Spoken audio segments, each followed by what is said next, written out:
একদিনের বৌমারা যেমন হয়। মম, আমি একটু ফ্রেন্ডদের সঙ্গে শপিং এ বেরোচ্ছি, বাই। এ কি বৌমা, তুমি এরকম ছোট ছোট জামা কাপড় পরে কোথায় যাচ্ছ? হ্যাঁ, আর এসব কি পরেছো? হ্যাঁ, কেন? Crop top and jeans? Crop top জিনিস? হ্যাঁ, শোনো বৌমা, আমি ওসব বুঝি না। তুমি যেখানে যাওয়ার যাও, কিন্তু শাড়ি পরে তারপর যাও। ও প্লিজ মম, আমি ওসব শাড়ি টাড়ি পরতে পারি না। আর বিয়ের আগে তো আপনার ছেলেকে আমি শুদ্ধ বাংলা ভাষায় বলে দিয়েছিলাম যে আমি শাড়ি পরবো না। হ্যাঁ, কোথায় সাত সকালে শাড়ি পরে ঘোমটা টেনে শ্বশুর শাশুড়িকে চা দিয়ে প্রণাম করতে আসবে, তা নয় সাত সকালে উনি ছোট ছোট জামা কাপড় পরে বরের টাকা ধ্বংস করতে চলে যাচ্ছেন শপিং মলে।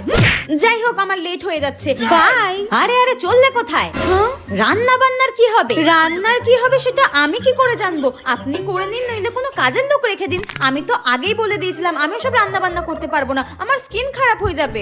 হায় ভগবান, এ কি যুগ পড়লো! আমি আজ পর্যন্ত ঘোমটা সরালাম না, আর এই মেয়ে ছোট ছোট জামা কাপড় পরে নাকি বিয়ের 5 দিনের মাথায় শপিং করতে যাচ্ছে। ছি ছি ছি ছি ছি।